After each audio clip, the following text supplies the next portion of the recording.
Hi guys, welcome to another Write on Wednesday. I'm going to try to keep up with these and eventually get back to giveaway Mondays eventually. But I definitely want to keep up with Write on Wednesday because it's an easy way for me to answer your questions. And I found that usually if one person is asking it, like at least 10 other people are wondering it. So then I can answer it all and hopefully clears it up for you. So anyways, hopefully I won't get interrupted. You guys were so nice about Striker being in my video last week, even though I was like frazzled. But yeah, he is outside with his sisters, so hopefully it's like bizarrely nice for our November, like 50s and 60s, and usually it's freezing by now, and there's like 2 feet of snow, and I'm cursing winter, but we've had a really nice fall, so hopefully it continues that way. It won't. I mean, I said that and I was like, well, you just watched the weather and it's definitely supposed to snow tomorrow. So this is Nebraska, like 60 degrees today, like 3 degrees tomorrow, and snowing. That is what I'm used to. I love the 4 seasons. Like, I will never move out of Nebraska, probably. But the constant like weather change isn't fun. It's not. And it gives me migraines and like the flip-flopping weather. All things you don't care about or interested in knowing about. So anyways, I'll move on to the write-in part of Wednesday. The first thing I wanted to say was that I decided, because Hendrix's point of view went over so well, that I would do more boy points of views. Like, I don't think I'll work them into the seasons at all, just because there's only 12 episodes, which sounds like a lot, but it's hard to tell a story when you're like flip-flopping perspectives, just because I don't know, like Reagan's the main hero, obviously, and so I want as much told from her perspective as possible. I think next season I'll definitely do one from Tyler and Haley again, just because I like to give. I mean, that was fun. That was a good direction for me to go, and it kind of broke up the season and like gives you another perspective of the world. But the boys are different, and so I don't want to add like another Tyler and another Haley and then another Hendrix and another Kane and another Vaughn, because then it's like, well, Reagan barely told the story at all, and she's the one who's going to move the plot. So, anyways, that was a roundabout explanation. But so to do boy points of view, I think I'll just do them as extras. Like now we're wrapping up season 1, and we have 2 months, so maybe I'll throw in a boy point of view, for you guys then, like in this break, so you don't miss Love and Decay too much. And so I just did one from Hendrix, and you can find that on Smashwords. And that's the only way I could really, like, if I would have given a lot of notice, I could have gotten it on Amazon, I think, for free. But I'm self-published, and so sometimes that only works for the traditionally published authors. I could have gone about it in a different way, but I didn't know it was going to be a novella, and I didn't even know I was going to do the novella until like last week. And so I published it on Smashwords free, and I want it to stay free. And the only reason I published it on Smashwords and not just my blog was because it got so long that it was too long for a blog post. So it's on, like I said, you just go and you can download it to any device. Like, it should just, you might have to figure it out. Like, it took me a while, but I'm not intelligent when it comes to the realm of the internet. But you should be able to, because you're normal human beings, whereas I am not. And then you can read it. It's a little bit shorter than a regular novella, but just a little bit. And eventually, because Smashwords is a distributor, and then they distribute to like Amazon and Kindle, or Amazon and Barnes & Noble and Sony and whatever. But it takes a while. You have to get into the premium catalog, and then it takes a while to process. So eventually the novella will be on Barnes & Noble, and it will be on Kindle and Sony and Apple or whatever. But it takes a little bit. And so if you want to read it now, just download it from Smashwords, and then you can always download it again from whatever site you use And I will always keep it free. Like, it will always be free, so it won't cost you any money, maybe just a little bit of extra hassle. But I didn't want you guys to pay for it because it was like my gift to you. So anyways, that's that. So look for it on Smashwords. I posted the link like all over Twitter and my page and my personal page and Reckless Magic page. Like, it's everywhere. Hopefully you don't have an issue finding it. Hopefully. But, and then, that was fun for me to write that. And I really enjoyed Hendrix, like getting in Hendrix's head and getting that, his side of the story out there. So, I said that if Love and Decay episode 1 gets 150 reviews on Amazon, and you don't, like, anyone can review on Amazon, even if you buy Kindle or buy Nook. I can't keep my brain straight today. That once it gets to 150, I would do another boy novella, and you can vote between Vaughn or Kane. No, that's wrong. You can vote between Hendrix or Kane. Hendrix, the one where Regan's in the bunker and he's trying to get to Regan. And then I'll throw in some of the steamy ending stuff. And then Kane, the episode where him and Regan meet. So you guys can vote on that, and I'll write whichever one comes out in the lead. And yeah, so that is just once Love and Decay episode 1 gets to 150 reviews on Amazon, which I'm asking you a lot because it's at 70 right now. And that, like, I've never asked for that many reviews, but I need to give myself a little time because I have other projects to finish. That's part of the reason. And the other part is, yeah, just something to work for, I guess. There's a lot of readers, like, it's a free book, like, I don't know, shouldn't be that hard, hopefully. I mean, whenever you guys get to it. And if it's like 3 months on the road, then it's, I guess, I don't know, whenever it works out for you guys, so. But the stories are now in my head brewing, so as soon as we reach that number, like, I'll be ready to write. Whereas Hendrix took me a little bit longer. It took me like a week and a half to write, and not to like sit down and write it, because once I got going, that was fine. And obviously I felt a little loquacious because it was way longer than I expected, but I didn't know how I wanted to. I don't know, it was harder to get into his head. So anyways, there's that. And then the first question, if someone really asked me a question, I'll read it from my phone so I get it right. But Jennifer asks, when you are writing a series, do you have the entire story from beginning to end already figured out, or do you just take it book by book or each episode, such as L and D? And that is a good question because it actually changes for me from story to story. Most of the time, I have an idea of how the entire series is going to end. Like this completely vague concept that's out there, but it's like I'm working to get there, if that makes sense. So like the Siren series, that's a good example because I know exactly where I'm going to get to, and I don't think it's going to change. Sometimes it changes for me, but I don't think that it will in the Siren series, in the Rush and the Fall and the Heart, because I know where I want to go. And so how I'm going to get there is a completely different story, though. That changes book to book, chapter to chapter. I mean, honestly, I can write 3 sentences and I've propelled myself in an entirely different direction, and the plot has completely changed. But I usually have an idea of where I'm going, like the end result. In Starcross series, that actually changed because I had originally imagined a tragedy, and I'm really glad that I didn't. And looking back, it's kind of like, well, how could I have ever pictured it that way? Because it's just not the story. But so I'd pictured Kieran dying at the very end of Endless. Like, it was always going to be 4 books, and each book kind of followed the path that I wanted it to go, or was the stepping stone to get to the end that it was supposed to be.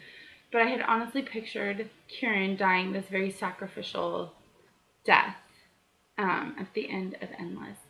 And that Eden had never really forgiven him until that moment when he died.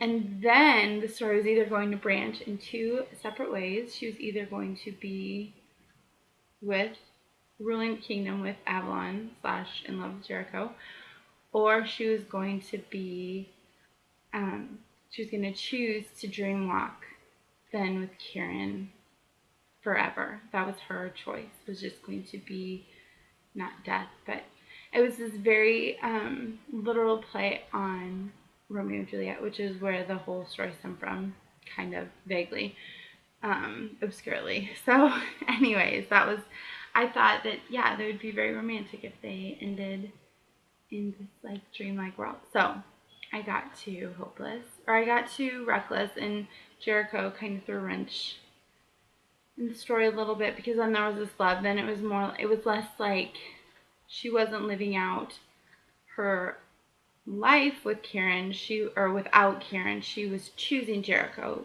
without Kieran. Does that make sense? So that kind of, I was like, well, I don't really like that.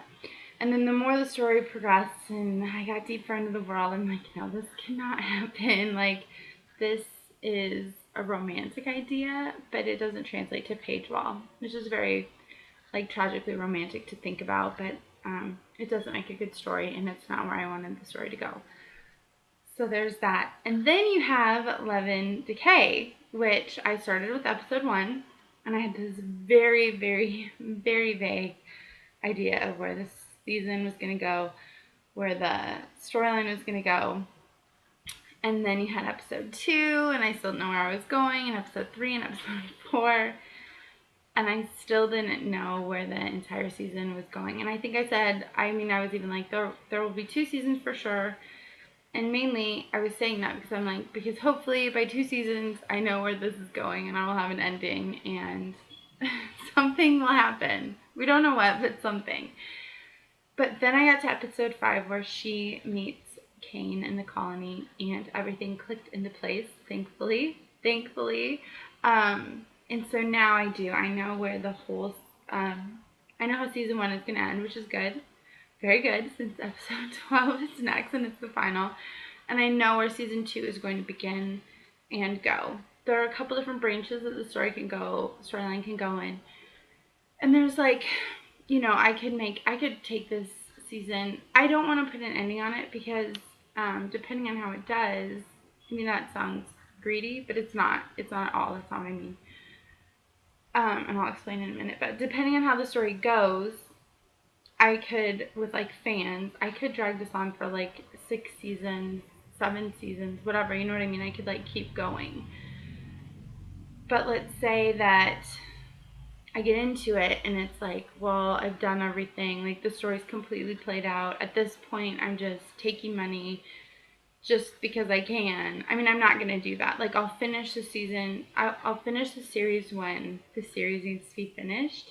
I just don't know when that is yet. So like, I've said right now 3 seasons, and that's because I can envision 3 seasons of L&D. Like I can picture where each season will go and where I want to get to and the end there. Could I get to the end and there be like, or that imagined end in season 3 and decide, oh, well, this could go further and there's more story that I want to tell? Definitely. Like, then we'll keep going. But if I get to the end of season 3 and I'm like, okay, we're done, like, there are only so many ways to kill a zombie, and we've hit them all 4 times, and Reagan is exhausted, and I'm exhausted, and that kind of thing, then we'll end it. So I have no idea with that one. Like, that one is just up in the air. But I try to have an ending. Like, I try in my head. It's easier with standalones. Like, I wrote Bed in the Dark, I knew exactly where that was going. I'm writing a standalone. I'm writing 2 contemporary standalones right now, like not actively, but they're being storyboarded. And like those have endings. Like I know exactly where those will go. But it's harder with longer series. Like the Starbright series right now, I'm like, well, there might be 3 more books. There might be 4 more books. There might be 5 more books. Like, because I just don't know. I can't really see that far in the future. And I'm a very I don't even know how to say it. Like, I just go where the writing takes me. I'm a hippie, so it's hard for me to say definitively because I don't know. I don't know what's going to happen next. You're as in the dark as I am. So that should make you feel really confident. Really, yeah, you should put a lot of faith in me because I obviously have this well handled. Don't worry. You should worry. Everyone should be worrying right now. Just kidding. Next question. Mandy asked, if you did a point of view on each of the guys in the L&D series, Love and Decay, what point of view would you not look forward to doing? Whose head would be the hardest to get into? Hendrix is pretty hard for me, and like, I'm not exactly sure why. Like, I have a theory that it's because he's more serious than my other guys. He's a little more brooding, maybe except for Seth, but Seth wasn't like he is until it was this season, until Sunburst. But usually my guys are like sarcastic and they're arrogant, and I mean he's those things too. Don't get me wrong, but he's so intense, and me as a human being, I am not intense. I am the least intense person you will ever meet. Like, I'm laid back to a fault. Like, literally, it's not a good thing. It's a bad thing. I'm too laid back. So that was hard for me, and it was hard for me to jump into that episode. Hopefully, it turned out all right. But it would be, I think, challenging for me to go back to him immediately. I would rather write something new, but not just because of Hendrix, but because I like to challenge myself, and once I've done something, it's hard for me to want to do that again. Like, it's really hard for me to go back and read through a book that I've written, like, the first time, well, anytime, but especially that, like, I write the end, and then I have to go back and read through it before I send it to the editor. It is really hard for me to do that, because I've already written it and I want to move on to something else. Like, it feels like repetitive in me, and I don't like that. I don't ever read a book twice except for Pride and Prejudice. Like, never. I think I'm just too ADD or something. Like, I don't know, too distracted. If I already know what's coming, it's not exciting to me. And although it would be different, like, I do want to write that scene from Hendrix's point of view because it would be interesting, it would be different, it would be a new place where he's going, and a new, like, him and Regan are in a totally different place than they were in the episode I just wrote. So it would be interesting, but at the same time, like, I would much rather write Kane's because I haven't done it before, or I'd much rather write Vaughn's because he is like opposite of Hendrix, and he is going in a completely different place, but the same place at the same time. Like they're going on the same journey and taking completely different roads to get to the same place. So even Nelson would be interesting to me because he is the middle child and I am also the middle child, so I know exactly how he thinks. And him and Haley are so under spotlighted that it would be fun for me to, like, give them some limelight. But I'm not saying that I don't want to write Hendrix's. I'm just saying he is the least interesting person to me right now. But Kane too is just very, like, who wouldn't want to write the bad guy? I mean, it's kind of scary to me to get in, like, how dark does this go? Like, I don't think like him either, but it's challenging, and I like that. I like challenging things. I like to give myself, like, impossible tasks and then see if I can conquer them. But yeah, and like I said, it's not like I don't want to write his opinion or his point of view. It's just not as exciting as all the other guys. So anyways, that's probably gonna make people mad because everyone loves Hendrix, but I mean, I love Hendrix. But anyways. And then the last question is, do you know when you might start Beckett's book? Good question. And if you would have asked me this last week, I would have said never. No, not never, but I have so many projects right now that one, because Bet in the Dark was a standalone, that one can be pushed to me. Like, it's not part of a cliffhanger series, and so it doesn't have to be written right this second. But then I started doing some music research, which is a big part of my writing process, is music in my playlists. And if you haven't followed me on Spotify, or if you haven't listened to any of the playlists that I have for the books, like go check them out right now because I put a lot of time and a lot of thought into them. So if you're a big fan of like Love and Decay, the Love and Decay playlist on Spotify is like the series to me. Like it's the emotional journey through music that you get in the books. And the same with all my Star-Crossed books. They're kind of like sneak peeks almost of the season of the books coming up. So if like you're really excited about The Relentless Warrior or The Fall, go check out their playlist because you'll get to see, or rather hear, where the book is going to go or what kind of feel the book is going to have. Anyways, where was I? Anyways, so I had not been that enthusiastic about Beckett. I wrote one chapter, and although I really am interested in where that chapter is going to take the book, it's on my blog, by the way, but I wasn't super enthused to start writing it because it was just like one more project to add, and I have all these projects, and I want to finish all of them because I'm excited for all of them, and my husband says I love everything, or I hate it. So if I love it, I really love it. I'm very, like, a puppy. I get very excited. So, anyways, I don't know, tangent after tangent in this vlog. It just wasn't there for me. Like the story was kind of there, but not there. Then I did this music research, and now it has the beginnings of a playlist. And that means all my emotions are tied into it, and I have an exciting point where I want to get the book to go, and I'm like imagining dialogue and daydreaming about it, which is a huge part of my process, daydreaming. There you go. Do not let me talk to your kids on career day. But, so I am very excited actually to write it. And I have another contemporary book that I have kind of wanted to give precedence, The 5 Stages of Falling in Love. I kind of just want to give everything a sabbatical and start that one. But what I have decided to do, I think, is, and don't hold me to this, but I think what's going to happen is The Relentless Warrior is not going to make it this month. It's just taking me too long to write, and then my editing process is longer than it used to be. So I'm hoping first week of December or second week. And then I am also hoping that the fall will come in December.